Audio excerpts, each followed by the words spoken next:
Imagine reaching the pinnacle, being an undisputed champion and or an icon, even learning a second language. Don't miss my fight live on you. And still being unsatisfied. I do it for me and I do it again. Boxers, the skilled and the fortunate ones, they win. Seize belts, make history even. The coronation is complete! But invariably, these chronically unsatisfied, risk-taking, glory-addicted pugilists always pivot to the same question. What's next? I take his belts. Then I gotta fight the Mexican Monster, and I gotta fight the Caleb Plans, and I gotta fight all the big boys, right? That's boxing, forever grounded in more. More belts, more divisions, more spending cash. Quiero seguir haciendo historia, seguir peleando, seguir ganando campeonatos. Estamos para eso. On Saturday, September 30th, two champions will double as proof of the same concept. Only the brave will fight. Saul Canelo Alvarez has been boxing professionally for more than half his life. In those 18 years, he has assumed more risk than anyone ever expected. No ha sido fácil llegar hasta aquí. For that, he's a legend. But always, what's next? In this case, next is Jermell Charlo, the current undisputed super welterweight champion. A boxer with 35 victories, some of the most memorable bouts in recent boxing history, and the same nagging question, what's next? I just want to experience everything that I can in life. I gotta do something solid. Let's fight. Can Charlo silence any lingering doubts about how great he is?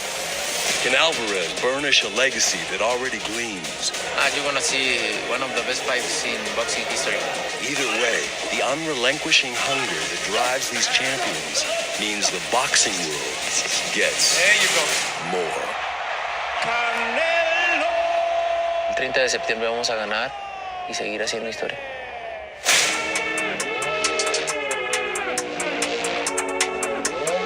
Only the brave. So on this edition of The Fight Show, we are going to be previewing that fight. It goes down tonight. Canelo Alvarez returns to the ring against Jermell Charlo. Before we look at the odds for the fight, let me quickly tell you guys about Game Time. Buying tickets to your favourite events shouldn't be stressful. But Game Time is a fast and easy way to buy tickets for all sports, music, comedy and theatre near you. With killer deals on last-minute tickets and the best price guarantee, you can stop stressing over the tickets and start getting hyped for the fun you'll actually have at the event. Unless you're coming back from the Man United game like I am doing, and that was not fun at all. But Game Time makes it less stressful, and it can be stressful, not just because your team plays terribly, but just getting the tickets, the lead up to the tickets. Are they going to come through on time? What if they're not there? And then sometimes they're not there and you're worried the box office won't help you. The timing of it, are these the best seats? Are better seats going to become available? Are these the best price tickets? Are better prices going to become available? Oh shit, I didn't pull the trigger. Now the seats have gone. Now there's only terrible seats left and they are more expensive than the good seats I lost. Things like that. These scenarios that we've all been in trying to buy tickets. The Game Time guarantee means you always get the best price. If you find tickets in the same section and row for less, Game Time will credit you 110% of the difference. So snag the tickets without the stress with Game Time. Download the Game Time app and create an account and use code CFBX for $20 off your first purchase. Terms apply, but again, create an account and redeem that code CFBX for $20 off. Download Game Time today. Last minute tickets, lowest price, guaranteed. Let me also tell you guys about Underdog Fantasy because from now until October the 4th, Underdog is matching 100% of first deposits up to $500. Also, $100,000 Sundays continue on Underdog Fantasy, who are giving away a total of $2 million in prizes all season long, with $100K in weekly prizes and $10K to 10 people this week, with new sweepstakes every week of the NFL season. So watch along, make your picks, and maybe make a little cash on the side on Underdog's mobile app or website, underdogfantasy.com. When you sign up with a promo code SGPN, Underdog will double your first deposit of up to $500. That's Underdog Fantasy and the promo code SGPN. So moving on to tonight, looking at these odds, Canelo Alvarez is the strong favourite to win here against Jermell Charlo. So to make this even more confusing, there are twin Charlo brothers, and one's called Jermell and one's called Jermell. So yeah, not fun, but we get Jermell here, not Jermell. Canelo Alvarez is the 1-4 favourite to win this fight. Can shop around to get a 2-7 minus 350, but generally at 1-4 minus 400, it's 12-1 on the draw.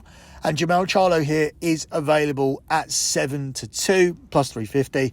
The win for Canelo via TKO KO is at 5-2, and the decision is available at 10-11 minus 110. Whilst Charlo is at 10-1 via TKO KO and 5-1 via a decision. As for the over-unders here for this fight, it's very much expected to go to the scorecards. 11th round or over is at 1-3 with under 11 rounds at 5-2. Fight to go the distance, yes, is at 4-7, so nearly minus 200 on that, with no available at 5-4. Canelo in the double chance market here is Canelo rounds 1-6 all points at 1-2, with rounds 7-12 all points even shorter at 2-5. Charlo in rounds 1-6 all points is at 4-1, and it's also 4-1 for Charlo to win in rounds 7-12 all points as well. The group round markets here, we're only going to look at one set of group rounds, which is 1-6 and 7-12.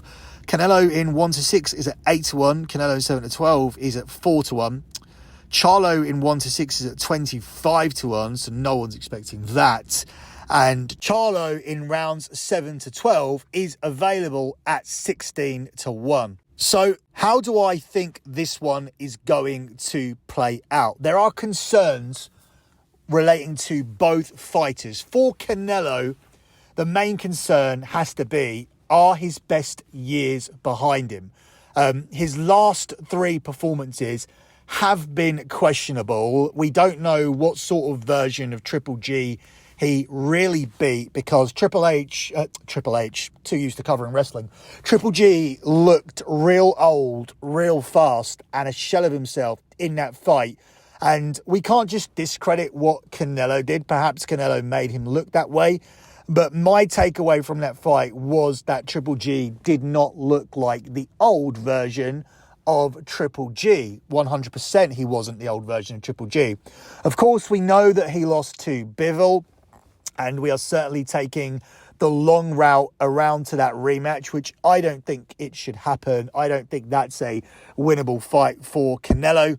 And in his last outing, which was all set up for him to win, which included making the ring even smaller. Now, he did win the fight. Obviously, he won the fight and he won it convincingly. But as it was a homecoming fight in Mexico, and the opponent was just John Ryder, who obviously is no mug, but the ring was smaller and John Ryder was not expected to stay on his feet and see the final bell. But Canelo couldn't stop him.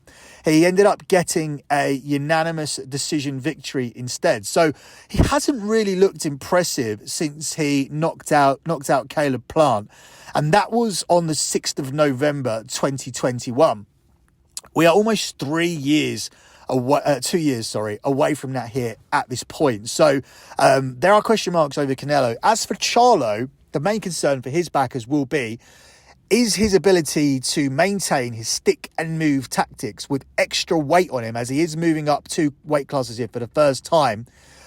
Is that going to be a problem, especially as he has a tendency to enjoy tear-ups?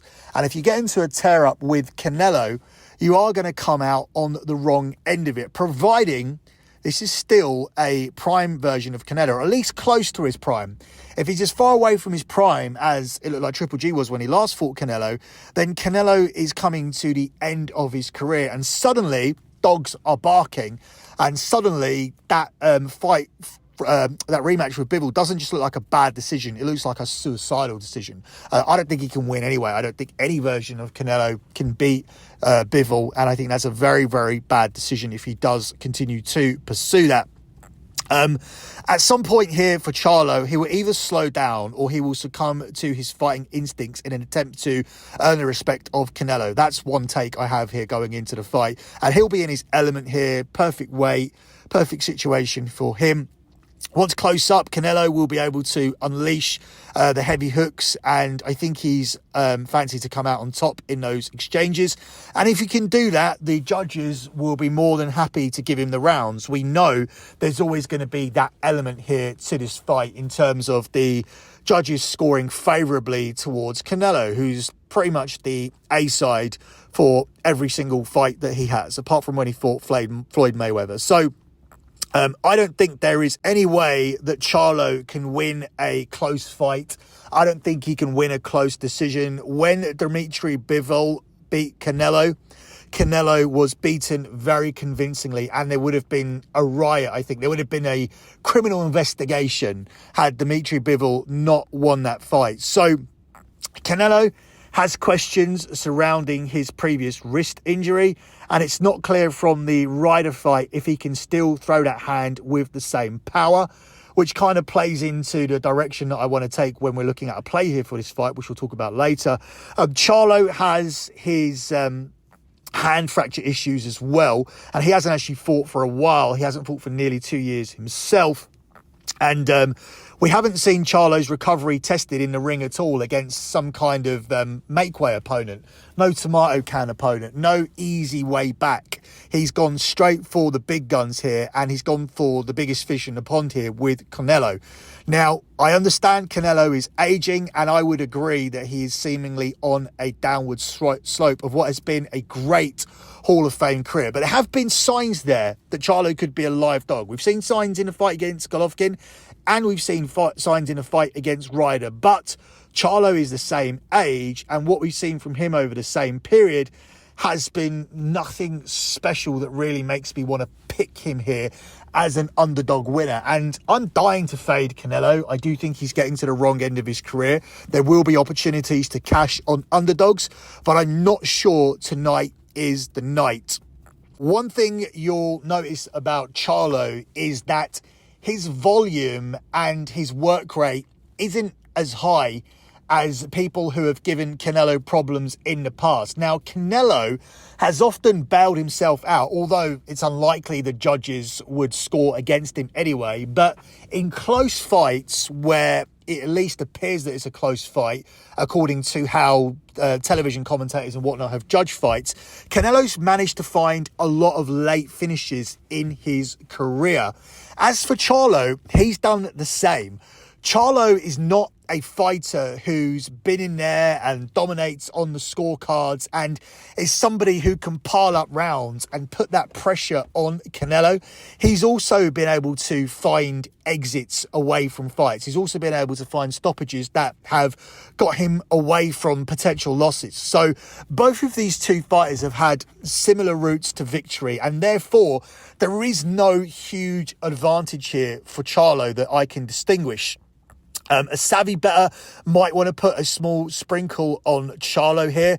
For what it's worth, I think Charlo does finish standing up, and I do think he sees the final bell. But en route to that, I think the judges are going to be scoring most of the rounds for Canelo, even if they're close. This is Vegas, and we've seen historically they will give those rounds to Canelo unless he's convincingly beaten. So before we close out this show with a lock, let me take another pause here quickly to tell you guys about VSIN, because this is a promotion that ends today. We're brought to you by VSIN, and if you sign up now, you save 40% off the football season special when you use the promo code SGP.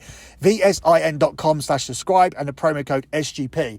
Sean and Ryan are actually going head-to-head with other VSIN shows to see who sells the most subscriptions. The winning show gets a $1,000 Super Bowl future. The best part is Sean and Ryan are going to cut you in on the prize if they win. Step 1 is to go to vsin.com/subscribe and use the promo code SGP to sign up. Step 2 is to go to sportsgamblingpodcast.com/VSIN to submit your proof of purchase.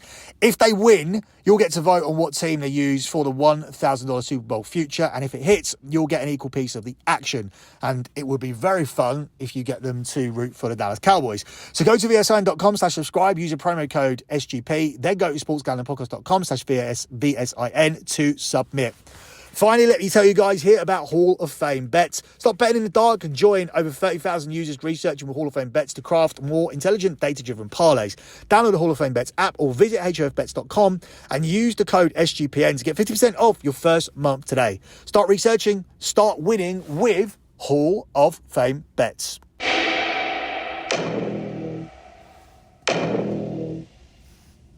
In the realm of boxing, it's tempting to oversimplify, to perceive the action as merely an exhibition of violence between combatants.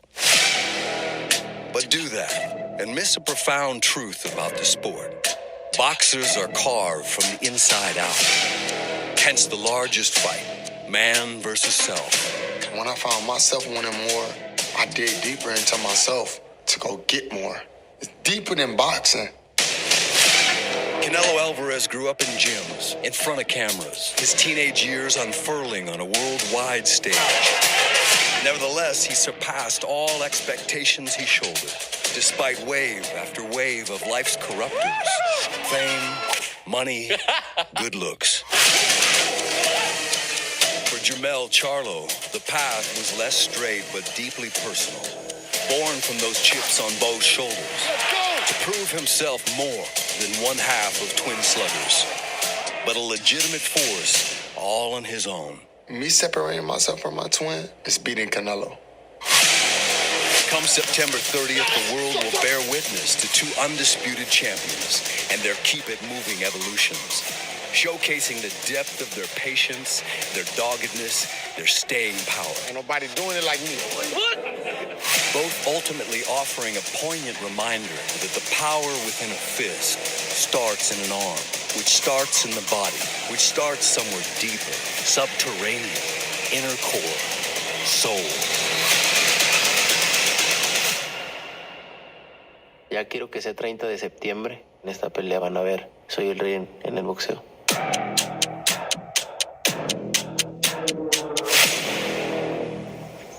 So, closing out with your lock on the show, I'm very much ready to fade Canelo. And there is a route to victory for Charlo for sure, because he is a world-class fighter. He is in the pound-for-pound conversation.